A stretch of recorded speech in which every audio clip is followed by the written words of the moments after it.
Alors, le but de cette intervention est de vous présenter très brièvement l'éducation, je l'appelle biplurilingue. Si vous voulez par la suite, je pourrais vous expliquer pourquoi, j'espère que vous le comprendrez, telle qu'elle a été conçue pour le système éducatif de la région italienne où je vis. Éducation biplurilingue à laquelle j'ai par ailleurs longtemps et concrètement travaillé. Alors, le Val d'Aoste, le voici, est la plus petite des régions italiennes. Elle se situe, vous voyez, au nord de l'Italie, dans la chaîne montagneuse des Alpes. Elle est coincée entre la France à l'ouest et la Suisse au nord. Elle est entièrement encerclée de montagnes. Historiquement, le Val d'Aoste a appartenu depuis le XIe siècle à un tout petit duché, le duché de Savoie, situé à cheval des montagnes et comprenant des régions qui font actuellement partie de la France et de la Suisse. Si la langue locale était le franco-provençal, un parler de l'ère gallo-romane sur lequel nous reviendrons tout à l'heure, la langue française a été introduite très tôt, au XIVe siècle, à la cour de Savoie. Donc c'est le duc qui a commencé à parler français. Elle remplacera le latin comme langue officielle de l'administration, de l'école et de l'Église à partir de 1561. C'est-à-dire seulement 22 ans, à peine après l'ordonnance de Villers-Cotterêts, par laquelle François Ier avait institué en 1539 la langue française comme langue des actes officiels et de la justice pour la France. En 1861, là c'est une date clé, le Val d'Aoste bascule dans l'État italien qui se constitue sous la souveraineté de la Maison de Savoie. 1861, donc, pour le Val d'Aoste, représente le passage d'un espace qui jusqu'alors était un espace francophone diglossique, franco-provençal français, à un espace italophone en constitution et dont l'unité linguistique était encore très loin de se faire. De plus en plus italianisé au cours du temps, le Val d'Aoste doit subir, au début du XXe siècle, la politique linguistique fasciste sous le régime de Mussolini qui a tenté par diverses mesures d'éradiquer la francophonie valdôtaine. Après la Deuxième Guerre mondiale, suite au mouvement de la résistance et à un courant annexionniste qui s'est fortement manifesté et qui réclamait l'annexion à la France, le Val d'Aoste a obtenu en 1948 un statut spécial d'autonomie qui est une loi constitutionnelle de l'État qui lui donne les moyens juridiques pour sa politique linguistique de sauvegarde du français et de ses langues minoritaires. Alors, quant à la situation linguistique actuelle, le Val d'Aoste est connu surtout comme une région bilingue, à cause de la co-officialité constitutionnelle de l'italien et du français.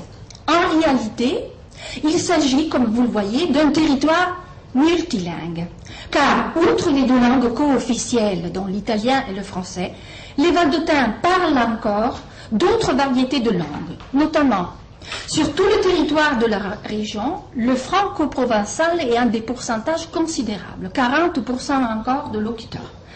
Dans deux communes d'une vallée latérale que vous voyez là encerclée, la vallée du Lys, deux variétés de valser qui est un parler germanique.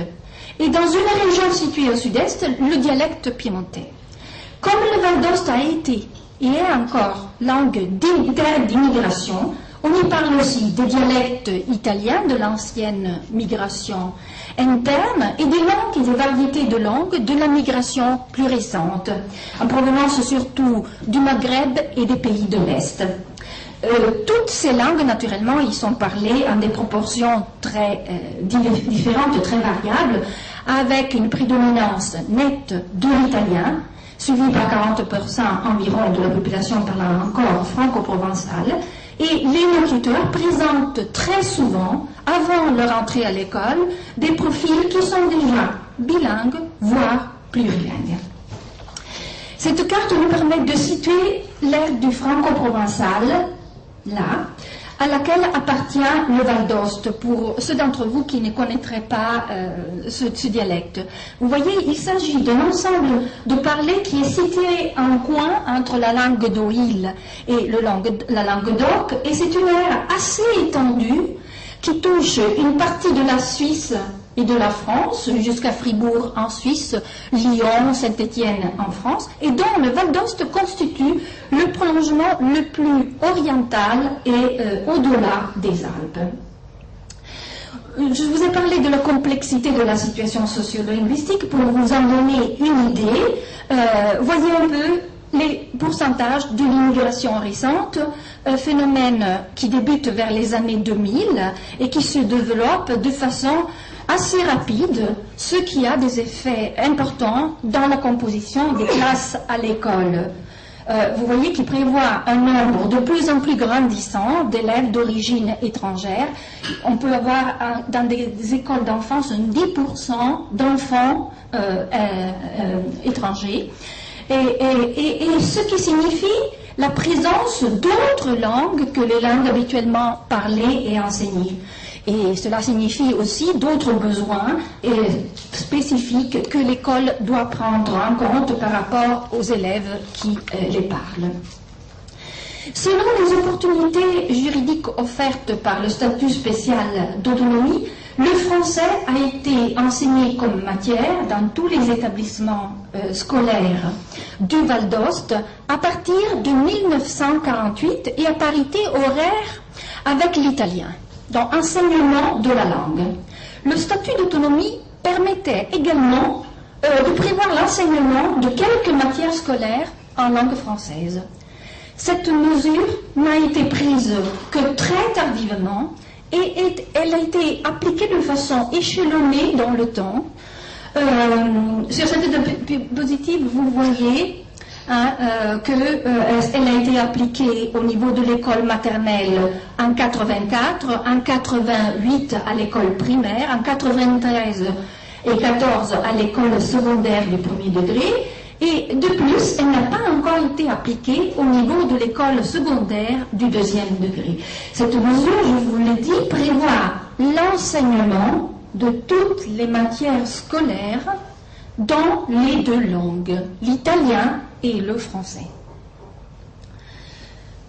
Alors, si l'italien est appris par une très large majorité de Valdôtains en famille et dans la communauté, les compétences en français sont très majoritairement assurées par l'école et par son enseignement précoce à toute la population scolarisée de la région. Et dans le contexte sociolinguistique, on l'a vu, est caractérisé par ce biplurilinguisme individuel déjà assez diffus. Donc ce n'est pas un biplurilinguisme élitaire, puisque toute la population scolaire jouit de ces opportunités, que certains voient comme une imposition. Il faut bien le dire. Alors, si l'italien est... les trois réformes bilingues que nous avons vues, maternelle, primaire et secondaire premier degré, bien que réalisées à des moments différents, partagent certains traits. Chacune a été précédée par une phase expérimentale où des équipes d'enseignants ont élaboré et expérimenté des formes d'enseignement bilingue. Vous verrez que notre modèle est tellement particulier par rapport, par exemple, au modèle reconnu et sur lequel on a fait tellement de recherches au Canada, le modèle de l'immersion. Nous, on a un autre modèle qui nous posait des problèmes. Comment y travailler? Chaque début de réforme a été accompagné par des formations à l'intention des enseignants. Le suivi et le conseil didactique ont été assurés par des profils professionnels spécifiques qui ont été formés, des enseignants qui ont reçu une formation de formateurs. Et enfin, des matériels didactiques ont été créés et mis à la disposition des enseignants. Seulement après tous ces passages, on est arrivé à une généralisation et en adaptant les programmes de l'État à notre contexte. Alors, je vous ai dit modèle particulier. Nous avons, disons, rejeté je vous dirai si vous me posez la question pourquoi, certains principes binaires classiques de certains programmes très connus. Celui d'une langue, une personne, selon lequel il faudrait qu'il y ait toujours deux personnes parlant chacune une langue différente. On a refusé le principe d'une séparation entre école en une langue et école dans l'autre, ce qui est par exemple appliqué dans une autre région italienne qui a des problématiques minoritaires comme le Val d'Ost. C'est un autre modèle possible. Et enfin, on a rejeté ce que le statut en réalité demandait, le principe une discipline, une langue, qui prévoit donc une seule discipline, une seule langue par discipline. Ces principes ont été sont jugés actuellement dépassés d'un point de vue scientifique, car excessivement orientés par une conception monolingue, cloisonnée du bilinguisme, comme si le fait de pratiquer deux langues l'une à côté de l'autre pouvait leur faire mal ou faire mal à leur apprentissage. Alors, quels sont les principes que nous avons adoptés? Alors, ils ont été établis pour les besoins spécifiques du Val d'Ost, l'utilisation des deux langues, l'italien et le français, dans toutes les disciplines. En principe, je dis parce que les prescriptions ne sont jamais la réalité absolue, à parité horaire, dans toutes les activités didactiques que les disciplines impliquent, et cet emploi alterné des deux langues devrait être instauré par tous les enseignants, chacun dans leur discipline.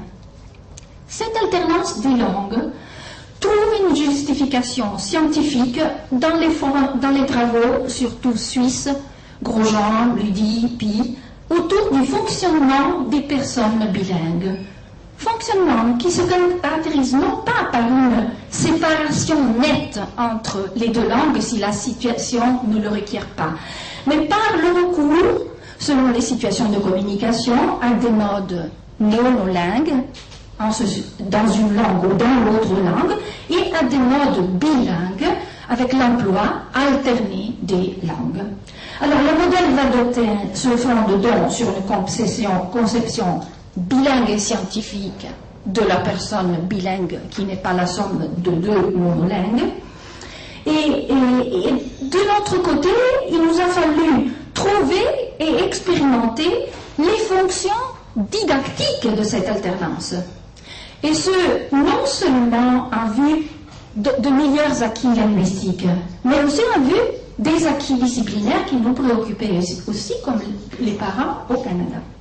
Ainsi, l'alternance a été envisagée comme un moyen supplémentaire de reformulation par le passage d'une langue à une autre pour mieux construire et ancrer les concepts disciplinaires.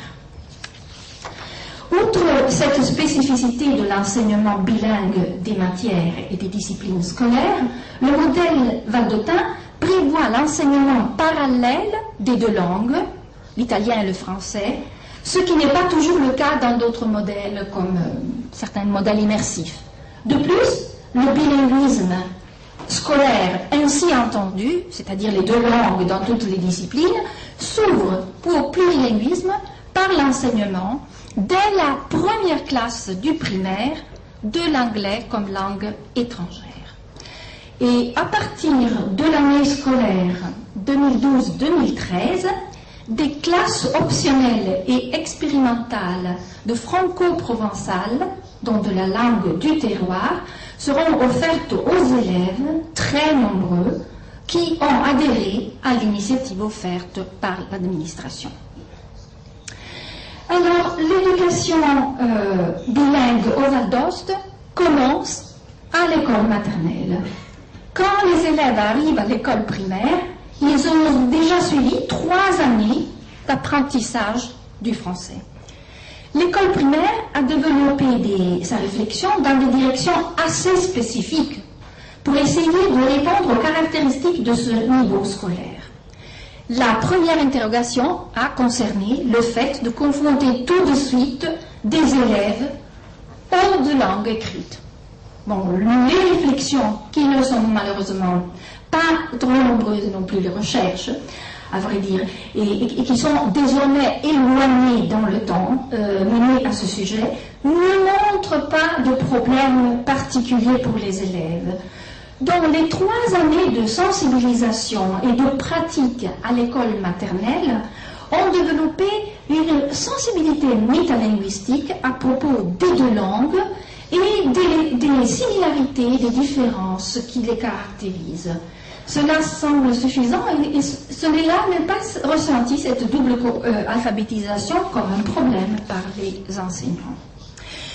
L'école primaire a dû réfléchir, la première, à propos de l'alternance des langues et des genres de discours dans les matières scolaires. Mais malgré un début de réflexion qui était très prometteur sur ces 2 dimensions de l'enseignement bilingue, l'école primaire a préféré approfondir surtout celle de l'alternance des genres discursifs, en abandonnant quelque peu la réflexion, pourtant tout à fait indispensable, sur la fonction de l'alternance des langues pour l'acquisition des disciplines autres que linguistiques. Cette 2e dimension de l'enseignement bilingue sera approfondie et développée par l'école secondaire du 1er degré et les résultats vont retomber en partie sur l'école primaire. L'école primaire, c'est donc surtout centrée sur une démarche tout à fait intéressante et a proposé des matériaux de grande qualité prêts à l'emploi sur les différents types de séquences narratives, argumentatives, descriptives, etc. Une autre démarche prônée, celle-ci plutôt par une association professionnelle d'enseignants, est celle des situations problèmes. Une démarche active qui débute par la définition d'un problème lié à des champs disciplinaires différents et qui invite les élèves à trouver et à discuter ensemble, collectivement, en travail de groupe, divers types de solutions. Alors, les expérimentations et les recherches-actions nombreuses autour de l'enseignement bilingue au Val d'Ost a permis de dégager les avantages. Du point de vue des langues, ces avantages sont l'évidence même, ainsi que la nécessité naturellement d'opérer quelques changements. Alors, l'enseignement bilingue présente de gros avantages et, dans le sens qu'il enrichit et diversifie pour la langue seconde les domaines de connaissances. Le fait qu'on passe à la géographie, à l'histoire, à l'art, à la musique et tout, ça élargit énormément les domaines. Il permet de comprendre et de produire, tant à l'oral qu'à l'écrit, une gamme beaucoup plus élargie de genres de discours.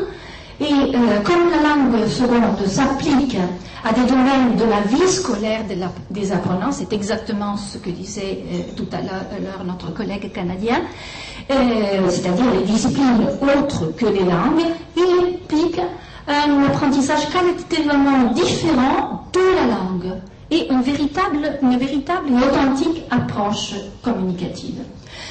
Quant au changement requis, l'identité du professeur de langue doit s'orienter différemment, car il n'est plus le seul pourvoyeur de langue. De notre côté, les progressions des contenus langagiers à enseigner doivent tenir compte aussi des besoins qu'impliquent les autres disciplines. Mais ce que nous jugeons plus intéressant, c'est sans doute les apports de la langue seconde aux autres disciplines, car le pari était que les enseignants des disciplines devaient trouver leur compte dans cette expérience. Alors, nous avons pu vérifier ce que nous avons appelé l'effet de loupe de l'emploi de cette langue, et ce à 2 niveaux, celui de la langue dans la discipline, dans la dimension linguistique de la discipline, que de la dimension conceptuelle, c'est-à-dire dans la construction des connaissances. Au niveau de la dimension linguistique de chaque discipline, les enseignants ont pris conscience qu'elle est présente dans les différentes manières. La dimension langagière est présente dans l'interaction en classe, dans la langue qui constitue chaque discipline, et dans le rapport que la langue naturelle, celle qu'on utilise quotidiennement, entretient avec les diverses activités impliquées dans les disciplines. Pour ce qui est de la construction des connaissances dans la discipline, les enseignants ont pu, à travers la langue seconde, qui a créé une sorte d'effet d'éloignement, s'interroger plus à fond sur la façon spécifique dont chaque discipline construit les connaissances. Il est bien évident qu'entre mathématiques et histoire, les connaissances se construisent de façon cognitivement fondamentalement différente. Au niveau des élèves, maintenant, nous avons pu nous rendre compte que la langue seconde joue un rôle important que nous avons appelé un rôle de défamiliarisation. C'est-à-dire, elle crée une sorte de distance, de distanciation entre l'apprenant et l'objet d'apprentissage. Ce qui fait que l'élève, un peu moins sûr, moins familiarisé avec la langue, s'interroge beaucoup plus à fond sur les connaissances qu'il est en train de construire et aussi sur l'analyse de la langue. Le jeu de l'alternance des deux langues a des effets d'éclairage réciproque, d'enrichissement conceptuel qui n'auraient pas lieu si l'on utilisait exclusivement une langue ou l'autre.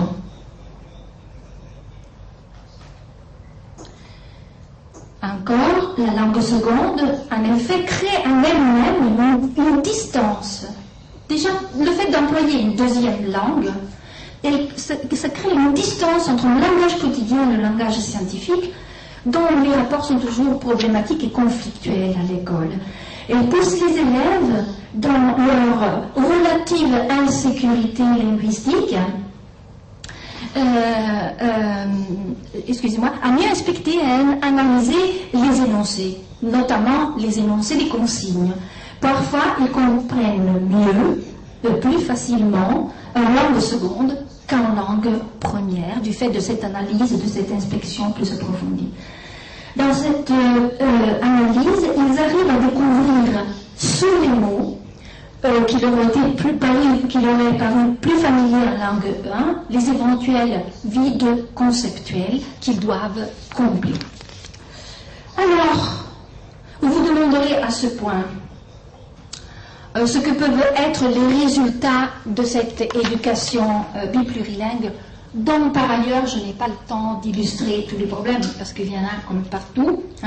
Depuis quelques années, l'Institut national pour l'évaluation du système éducatif du ministère de l'Éducation nationale conduit des évaluations sur tout le territoire national sur deux disciplines, l'italien et les mathématiques. Les niveaux scolaires évalués sont pour l'instant le primaire, la deuxième et la dernière, 5e classe, et l'école secondaire du premier degré, la première et la 3e classe. Ces données 2012, donc toutes fraîches, toutes récentes, montrent que le Val d'Ost est, pour ce qui est de l'italien, dont la langue 1, la langue première, préoccupation des parents avec tant de langues, apprennent-ils correctement l'italien? Eh bien, ces élèves valdôtains sont presque toujours au-dessus de la moyenne nationale. Et aussi pour les mathématiques, si l'on accepte le résultat négatif de la classe de 5e du primaire. Donc, globalement, dans l'ensemble, le Val d'Ost est la région qui a la notation moyenne la plus élevée en Italie. Dans les langues, on peut dire que ce système éducatif, si chargé de langues, ne fait pas mal à la langue 1, mais aide son apprentissage. Et enfin, comme dernier résultat que je peux vous soumettre, ce sont les résultats de l'enquête CDE PISA de 2009, qui place notre région au-dessus de la moyenne italienne et de la moyenne OCDE pour les 3 domaines évolués. Évidemment, la compréhension de l'écrit, la culture mathématique et la culture scientifique, épreuves qui de nouveau ont été passées en italien. Voilà, une présentation hyper rapide. Il y a des difficultés, mais il y a de grandes chances aussi et un gros potentiel. Merci de votre écoute.